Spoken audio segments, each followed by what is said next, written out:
Hi guys, நான் திரும்ப welcome டெரப்படியா. So இன்றைக்கி வந்து பார்த்தீங்கன்னா நம்ம கிளாஸ் 10 சிபிஎஸ்சியில் ஹிஸ்ட்ரி சாப்டர் 2 அதாவது நேஷனலிசம் இன் இந்தியா தான் பார்க்க போகிறோம். ஸோ வாங்க ஃப்ரெண்ட்ஸ் வீடியோக்குள்ள போகலாம். ஸோ இது முன்னாடி வந்து பார்த்தீங்கன்னா நம்ம நேஷனலிசம் இன் யூரோப்பை பற்றி பார்த்துருந்தோம். இப்போ வந்து பார்த்தீங்கன்னா இந்தியாவில் வந்து நேஷனலிசம் எப்படி ஸ்ப்ரெட் ஆச்சுங்கிறத அதை பார்க்க போகிறோம். ஸோ நம்ம வந்து பார்த்தோன்னா யூரோப்பில் பார்க்குறப்போ நமக்கு வந்து நேஷன் ஸ்டேட்ஸ் ஃபார்ம் ஆகிறது தான் வந்து பார்த்தீங்கன்னா நமக்கு நேஷனலிசமாக இருந்துச்சு. ஆனால் அதுவே இந்தியான்னு வர்றப்போ நமக்கு வந்து அது எப்படி மாறுச்சுன்னா நமக்கு கொலோனிசம் வந்து நம்ம வந்து ஃபைட் பண்ணுறது தான் நமக்கு வந்து நேஷனலிசமாக இருந்துச்சு. So growth of modern nationalism is independently connected to the anti colonial movement. So நமக்குன்னு நேஷனலிசம்னு சொல்லணும் நம்ம இண்டிபெண்டன்ட் மூமெண்ட் தான் நம்ம வந்து சொல்ல முடியும், அதாவது ஆன்டி கொலோனியல் மூமெண்ட். ஸோ அதாவது நம்ம வந்து பார்த்திங்கன்னா கொலோனியலிசமுக்கு வந்து பார்த்திங்கன்னா எதிராக வந்து ஸ்ட்ரகிள் பண்ணது தான் நமக்கு வந்து பார்த்திங்கன்னா நேஷனலிசமாக இருந்துச்சு. ஸோ இப்போ வந்து பார்த்தீங்கன்னா the sense of being oppressed under colonialism provided a shared bond that tied many different groups together. So இந்தமாதிரி வந்து பார்த்தீங்கன்னா எல்லாரும் வந்து நம்ம ஒரு கொலோனியலிசம்க்கு இல்லை மாட்டிக்கின்னு இருக்கோம், எல்லாரும் வந்து பார்த்தீங்கன்னா நம்மளை அப்ரெஸ் பண்ணுறாங்கிறத புரிஞ்சுக்கிட்டு எல்லாம் வந்து பார்த்தீங்கன்னா ஒன்றாக சேர்றாங்க. ஸோ இது வந்து பார்த்திங்கன்னா இதான் வந்து நமக்கு வந்து நேஷனலிசம் மூமெண்ட்டாக இருந்துச்சு. The Congress under Mahatma Gandhi tried to force these groups together with one movement, but the unity did not emerge without conflict. So இது வந்து பார்த்திங்கன்னா மகாத்மா காந்தி வந்து பார்த்திங்கன்னா காங்கிரஸ் மூலயமா வந்து இந்த குரூப்ஸ் எல்லாம் ஒன்றா வந்து ஒரு மூமெண்ட்டை ஃபார்ஜ் பண்ண ட்ரை பண்ணாங்க. ஆனால் இந்த யூனிட்டி வந்து பார்த்திங்கன்னா அதாவது எல்லாம் வந்து ஒன்று சேர்றது கான்ஃப்ளிக்ட் இல்லாமல் நடக்கலை. In early text book. So இதுக்கு முன்னாடி வந்து பார்த்திங்கன்னா நம்ம பார்த்துருப்போம் இந்தியாவில் அந்த கொஞ்சம் நேஷனலிசம் பற்றி வந்து பார்த்திங்கன்னா பார்த்துருப்போம். ஆனால் இதுக்கப்புறம் வந்து பார்த்திங்கன்னா நம்ம எப்போனா 1920 அப்புறம் வந்து பார்த்திங்கன்னா என்னென்ன நடந்துச்சு, நான் cooperation moment, civil disobedience moment. So அப்புறம் வந்து பார்த்திங்கன்னா நிறைய விஷயங்களை பற்றி வந்து இந்த இதில் வந்து பார்க்க போகிறோம். அப்புறம் வந்து பார்த்திங்கன்னா இமேஜினேஷன் ஆஃப் பீப்புள், அந்த டைமில் வந்து பார்த்திங்கன்னா மக்கள் வந்து எப்படி பார்த்தாங்கிறத வந்து பார்த்திங்கன்னா பார்க்க போகிறோம். ஸோ இப்போ வந்து பார்த்திங்கன்னா நம்ம ஃபஸ்ட்டு வந்து நமக்கு என்ன காமிச்சிருக்காங்க, first world war, Khilafat and non cooperation. So year of 1919. So nationalism movement வந்து பார்த்திங்கன்னா நிறைய ஏரியாஸ்க்கு வந்து பார்த்தீங்கன்னா ஸ்ப்ரெட் ஆகுது. ஸோ நிறைய சோஷியல் குரூப்ஸ் எல்லாம் இருக்காங்க, அவங்க எல்லாருமே வந்து பார்த்திங்கன்னா டிஃப்ரெண்ட் மோட் ஆஃப் ஸ்ட்ரகிளில் வந்து டெவலப் ஆக ஆரம்பிக்கிறாங்க. ஸோ இந்த டெவலப்மெண்ட்ஸ்லாம் நம்ம எப்படி புரிஞ்சுக்கிறது, ஸோ இதெல்லாம் எப்படி நம்ம வந்து பார்த்தீங்கன்னா இம்ப்ளிமெண்ட் பண்ணாங்கிறத பார்க்கலாம். இப்போது impact of first world war இதான் வந்து பார்த்தீங்கன்னா ஃபஸ்ட்டு நமக்கு நடக்க போகுது. இந்த இடத்துல வந்து பார்த்தீங்கன்னா இந்த war created a new economic and political situation. It led to huge increase in defence expenditure which was financed by war loans and increased taxes. Custom duties were raised and income tax introduced. So இந்த இடத்துல வந்து பார்த்திங்கன்னா நம்மளை வந்து கொலோனியலிசமில் வந்து இது பண்ணது வந்து பார்த்திங்கன்னா பிரிட்டிஷ். ஸோ நமக்கு வந்து ஃபஸ்ட்டு வேர்ல்டு வாரில் பிரிட்டிஷ் இருந்ததுங்கிறது தெரியும். ஸோ அவங்களுக்கு நம்ம தான் வந்து பார்த்திங்கன்னா அந்த இடத்துல ரிசோர்ஸாக இருந்தோம். ஸோ அப்போ அவங்களுக்கு வந்து பார்த்திங்கன்னா ஒரு வார்னாலே நமக்கு வந்து வார் எக்ஸ்பெண்டிச்சர், அதாவது வந்து டிஃபென்ஸ் எக்ஸ்பெண்டிச்சர் ரொம்ப அதிகமாகும். அந்த வெப்பன்ஸாக இருக்கட்டும், சோல்ஜர்ஸ்க்கு சேலரியாக இருக்கட்டும், எல்லாமே வந்து பார்த்தீங்கன்னா இன்க்ரீஸ் ஆகும். ஸோ அந்த மாதிரி டைமில் வந்து பார்த்திங்கன்னா என்ன பண்ணுறதுன்னு தெரியாமல் வந்து பிரிட்டிஷ் வந்து இந்தியாவில் நிறைய டேக்ஸஸை இன்க்ரீஸ் பண்ணுறாங்க. கஸ்டம் டியூட்டிஸை வந்து பார்த்திங்கன்னா ரைஸ் பண்ணுறாங்க. அப்புறம் இன்கம் டேக்ஸை அப்போ தான் வந்து பார்த்திங்கன்னா கொண்டு வராங்க. ஸோ இதனால் வந்து பார்த்திங்கன்னா நிறைய பேருக்கு வந்து பார்த்திங்கன்னா ரொம்ப வந்து டென்ஷன் ஆகிறாங்க. Through the war years price increased. So இந்த மாதிரி வந்து பார்த்திங்கன்னா ப்ரைஸும் வந்து பார்த்திங்கன்னா இன்க்ரீஸ் ஆகுது. அதாவது 1913 to 1918, அதாவது ஒரு 5 வருஷம் கேப்பில் எல்லா ப்ரைஸும் வந்து 2 மடங்காக மாறிடுது. இப்போ எக்ஸாம்பிளுக்கு வந்து பார்த்திங்கன்னா இப்போ 1 kg ஆஃப் ரைஸ் 50 rupeesனு வந்து பார்த்திங்கன்னா நீங்கள் இன்றைக்கி வாங்குறீங்கன்னா இதுவே 5 வருஷம் கழிச்சு அது 100 rupees மாறிச்சுன்னா எந்த அளவுக்கு ஒரு இது இருக்கும். ஸோ இந்த மாதிரி வந்து பார்த்திங்கன்னா எக்ஸ்ட்ரீம் ஹார்ட்ஷிப் வந்து பார்த்திங்கன்னா காமன் பீப்புளுக்கு இருந்துச்சு. ஸோ வில்லேஜஸ்லேருந்து வந்து பார்த்திங்கன்னா நீங்கள் சோல்ஜர்ஸாக வந்து யாராவது ஒரு வீட்டிலேருந்து இவ்வளோ பேர் வந்து பார்த்திங்கன்னா சோல்ஜராக வந்து தான் ஆகணும். ஸோ ஃபோர்ஸ்டு கான்ஸ்கிரிப்ஷன் இன்டு ஆர்மி இது வந்து பார்த்திங்கன்னா எல்லா இடத்துலையும் நடக்கும்.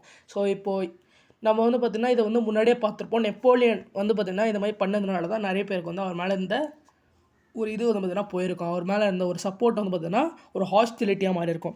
ஏன்னா ஃபோர்ஸ்ட் ரெக்குயர்மெண்ட் இன்டு ஆர்மி வந்து பார்த்திங்கன்னா ரொம்ப இது வந்து டென்ஷன் படுத்துகிற ஒரு விதம். ஸோ இதில் வந்து பார்த்திங்கன்னா நமக்கு then in 1918 to 1919 and 1920 to 21 crops failed in many parts of India. So 1918 to 1919 20 to 21 crops வந்து பல இடங்களில் வந்து பார்த்திங்கன்னா ஃபெயில் ஆகுது. ஸோ இதனால் வந்து பார்த்திங்கன்னா கண்டிப்பாக கிராப்ஸ் ஃபெயில் ஆகுதுன்னா ஃபுட் ஷார்ட்டேஜஸ் இருக்கும். ஸோ இதோடு வந்து பார்த்திங்கன்னா அது மட்டும் இல்லாமல் ஒரு இன்ஃப்ளூயன்ஸா எபிடமிக், அதாவது வந்து பார்த்திங்கன்னா ஒரு இன்ஃப்ளூயன்ஸா எபிடமிக்னால் நம்ம எக்ஸாம்பிளுக்கு கொரோனா மாதிரி வந்து பார்த்திங்கன்னா அந்த டைமில் வந்து ஒரு இன்ஃப்ளூயன்ஸா எபிடமிக் வந்து நடக்குது. ஸோ அதனால் பல பேர் வந்து பார்த்திங்கன்னா சாகுறாங்க. கிட்டத்தட்ட எவ்வளோனா சென்சஸ் 1921 படி 12 to 13 மில்லியன் பீப்புள், அதாவது 12 to 13 மில்லியன் பீப்புள்லாம் எவ்வளோன்னு யோசிச்சு பார்த்துக்கோங்க. ஸோ அத்தனை பேர் வந்து பார்த்திங்கன்னா ஃபெமைன்ஸாலேயும் எபிடமிக்னாலேயும் செத்துருக்காங்க. ஸோ பீப்புள் என்ன நினைக்கிறாங்கன்னா நம்மளோட ஹார்ட்ஷிப்லாம் வார் முடிஞ்சதுக்கப்புறம் முடிஞ்சிடும் அப்படின்னு நினச்சிருக்காங்க. ஆனால் அதுதான் கிடையாது. ஸோ அதுக்கப்புறம் தான் வந்து பார்த்திங்கன்னா ஒரு நியூ மோட் ஆஃப் ஸ்ட்ரகிளை பற்றி அவங்க தேட ஆரம்பிக்கிறாங்க. The idea of satyagraha. So Mahatma Gandhi வந்து பார்த்தீங்கன்னா ஜனவரி 1915 வந்து இந்தியாவுக்கு வராரு. ஸோ அவர் வந்து பார்த்தீங்கன்னா சவுத் ஆஃப்ரிக்காவில் வந்து சக்ஸஸ்ஃபுல்லாக வந்து ஒரு ரேசிஸ்ட் ரெஜிம் ஓட வந்து பார்த்தீங்கன்னா சண்டை போட்டிருக்காரு. எப்படின்னா ஒரு novel method of mass agitation which he called satyagraha. So நமக்கு வந்து பார்த்தீங்கன்னா தெரிஞ்சிருக்கும் நான் வைலன்ஸ். ஸோ நான் வைலன்ஸ்னால் நமக்கு வந்து பார்த்தீங்கன்னா அஹிம்சைன்னு சொல்லுவாங்க. ஸோ இந்த இடத்துல அவர் என்ன பண்ணுறாருனா அவர் வந்து முன்னாடியே வந்து சவுத் ஆஃப்ரிக்காவில் இந்த மெத்தடால் வந்து பார்த்தீங்கன்னா வந்து மாஸ் அஜிடேஷன் அதாவது இந்த மெத்தட் மூலிமா வந்து பார்த்தீங்கன்னா அவர் வந்து ஃபைட் பண்ணியிருக்காரு. அங்கே எதுக்குன்னா ரேசிஸ்ட் ரெஜிம். நம்ம ஊரில் வந்து பார்த்தீங்கன்னா எப்படி வந்து கேஸ்ட் சிஸ்டம் அந்த மாதிரி இருக்கோ அதே வந்து நீங்கள் நார்த்து யூரோப்பியன் கண்ட்ரீஸாக இருக்கட்டும் சவுத் ஆஃப்ரிக்கன் கண்ட்ரீஸ்க்கெல்லாம் போனீங்கன்னா அங்கே ரேசிசம் வந்து பார்த்தீங்கன்னா ரொம்ப அதிகமாக இருக்கும். அதாவது ஸ்கின் கலரை வச்சு. The ideas of satyagraha emphasise the power of truth and need to search for truth.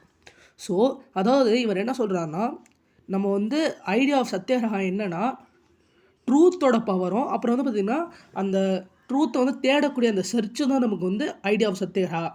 It suggested if the cause was true, if the struggle was against unjust, then physical force was not necessary to fight the oppressor. So அது என்ன சொல்லுவதுன்னா நமக்கு வந்து இந்த இடத்துல cos வந்து ட்ரூவாக இருக்கணும். So இப்போ வந்து ஒரு உண்மையான காரணத்துக்காக போராடணும். அது வந்து இன்ஜஸ்டிஸுக்கு அதாவது வந்து பார்த்திங்கன்னா அநியாயத்துக்கு எதிராக வந்து இருக்கணும். அப்புறம் வந்து பார்த்திங்கன்னா இந்த மாதிரி வந்து மூணுலாம் இருந்துச்சுன்னா நமக்கு வந்து ஃபிசிக்கல் ஃபோர்ஸே தேவையில்லை அந்த அப்ரெஸரை ஃபைட் பண்ணுறதுக்கு. ஸோ வித்தவுட் சீக்கிங் வெஞ்சன்ஸ் பழி வாங்குறமோ இல்லைனா அக்ரெசிவாக இல்லாமலோ ஒரு சத்தியகிரகையால் ஒரு நான் கோஆப்ரேஷன் இல்லைனா ஒரு நான் வைலன்ஸ் மூலிமா வந்து பார்த்தீங்கன்னா ஃபைட் பண்ண முடியும். இதான் வந்து அவர் சொல்கிறாரு. This could be done by appealing to the conscience of the oppressor. So இந்த இடத்துல வந்து பார்த்திங்கன்னா people including the oppressors had to be persuaded to see the truth. So அந்த இடத்துல அப்ரெஸரை வந்து பார்த்தீங்கன்னா நம்ம ட்ரூத்தை பார்க்க வைக்கணும். ஆனால் அவங்கள வந்து பார்த்தீங்கன்னா அந்த ட்ரூத்தை அக்செப்ட் பண்ண வைக்கக்கூடாது. உண்மையிலே ட்ரூத்தை தான் அந்த ட்ரூத்தை வந்து நம்ம வந்து பார்த்தீங்கன்னா அவங்களாவே பார்க்க வைக்கணும். நம்ம வந்து பார்த்தீங்கன்னா அவங்கள அப்ரெஸ் பண்ணி நம்ம வந்து நீங்கள் இங்கே இந்த ட்ரூத்தை வந்து அக்செப்ட் பண்ணிக்கோங்கன்னு சொல்லிட்டு ஃபோர்ஸ் பண்ணி வைலன்ஸ் மூலமாக ஃபோர்ஸ் பண்ணக்கூடாதுன்னு சொல்கிறாரு. By this struggle truth was bound to ultimately triumph. Mahatma Gandhi believe that dharma of non violence could unite all Indians. So இந்த மாதிரி வந்து பார்த்தீங்கன்னா அவர் வந்து இந்த ஸ்ட்ரகிள் மூலியமாக மகாத்மா காந்தி என்ன சொல்கிறாருன்னா நான் வைலன்ஸ் வந்து எல்லா இந்தியன்ஸையும் யுனைட் பண்ண முடியும்னு சொல்கிறாரு. After arriving in India Mahatma Gandhi successfully organise satyagraha movement in various place. So இந்த இடத்துல வந்து பார்த்தோன்னா இந்தியாவில் அரைவ் ஆனதுக்கப்புறம் மகாத்மா காந்தி வந்து பார்த்தோன்னா சத்யாகிரகா மூவ்மெண்ட்டை வேரியஸ் பிளேஸில் வந்து பார்த்தோன்னா ஆர்கனைஸ் பண்ணுறாரு. In 1917, he travelled in Champaran in Bihar to inspire the peasants to struggle against oppressive plantation system. So இந்த இடத்துல வந்து பார்த்திங்கன்னா அவர் சத்தியகிரகா மூமெண்ட்டை வந்து வேறு இடத்துல வந்து பார்த்திங்கன்னா சக்ஸஸ்ஃபுல்லாக ஆர்கனைஸ் பண்ணக்கப்புறம் 1970 அவர் சம்பாரன் போகிறாரு. ஸோ அந்த இடத்துல வந்து பார்த்திங்கன்னா இந்த அப்ரெசிவ் பிளான்டேஷன் சிஸ்டமுக்கு எதிராக வந்து ஃபைட் பண்ணுறதுக்காக. அப்புறம் வந்து பார்த்திங்கன்னா 1970 இவர் வந்து பெசன்ட்ஸ் ஆஃப் கேடா டிஸ்ட்ரிக்ட் ஆஃப் குஜராத்துக்கு வந்து பார்த்திங்கன்னா போகிறாரு. இவங்க வந்து பார்த்திங்கன்னா க்ராப் ஃபெயிலியராலேயும் பிளாக் எபிடமிக்னாலேயும் வந்து பார்த்திங்கன்னா அஃபெக்ட் ஆகிருக்காங்க. And the peasants of Kheda could not pay the revenue. So இந்த மாதிரி வந்து பார்த்திங்கன்னா க்ராப் ஃபெயிலியரும் அந்த மாதிரி இல்லைனா வேறு ஏதாவது வந்து பார்த்திங்கன்னா எபிடமிக்லாம் வந்ததுன்னா க்ராப்ஸ் கண்டிப்பாக அவங்களுக்கு வந்து கிடைக்காது. அதனால் வந்து பார்த்திங்கன்னா அவங்க வந்து ரெவன்யூவாக பே பண்ண முடியாது அந்த டைமில். ஸோ அதனால் வந்து பார்த்திங்கன்னா ரெவன்யூ கலெக்ஷனை ரிலாக்ஸ் பண்ண சொல்கிறாங்க. அதாவது நாங்கள் ரெவன்யூ கலெக்ஷன் வந்து பே பண்ண மாட்டோம்னு சொல்ல இந்த மாதிரி ஹார்டான டைம்ஸில் வந்து ரெவன்யூ கலெக்ஷன் வந்து நிறுத்தலாம். ஸோ எங்களுக்கு சூழ்நிலை சரியானதுக்கப்புறம் நாங்கள் ரெவன்யூ வந்து பார்த்தீங்கன்னா கட்டுறோம் அந்த மாதிரி வந்து பார்த்தீங்கன்னா சொல்கிறாங்க. அதுவே 1918 வந்து பார்த்தீங்கன்னா காந்திஜி எங்கே போகிறோம்னா அகமதாபாத்துக்கு போகிறாரு. ஏன்னா அங்கே வந்து பார்த்தீங்கன்னா காட்டன் மில் ஒர்க்கர்ஸுக்கு அகேன்ஸ்டாக வந்து பார்த்திங்கன்னா சத்தியகிரகா மூமெண்ட் வந்து நடத்த. ஸோ இதுக்கப்புறம் வந்து பார்த்திங்கன்னா நமக்கு வந்து ரவுலட் ஆக்ட் இருக்கும். ஸோ அதோட வந்து பார்த்திங்கன்னா நமக்கு ரவுலட் ஆக்டோடு சேர்ந்து வந்து பார்த்திங்கன்னா நமக்கு வந்து கிலாஃபத் மூமெண்ட் அப்புறம் நான் கோஆப்ரேஷன் மூமெண்ட்டை பற்றி பார்த்திங்கன்னா நம்ம பார்ப்போம். அதோட வந்து பார்த்திங்கன்னா இந்த லெசனில் ஃபஸ்ட்டு டாபிக் வந்து பார்த்திங்கன்னா முடிஞ்சிடும். ஸோ இந்த வீடியோ உங்களுக்கு பிடிச்ச லைக் ஷேர் கமெண்ட் பண்ணுங்கள். மறக்காமல் நான் சேனலை சப்ஸ்கிரைப் பண்ணுங்கள். ஸோ தேங்க்யூ ஃப்ரெண்ட்ஸ், பாய்.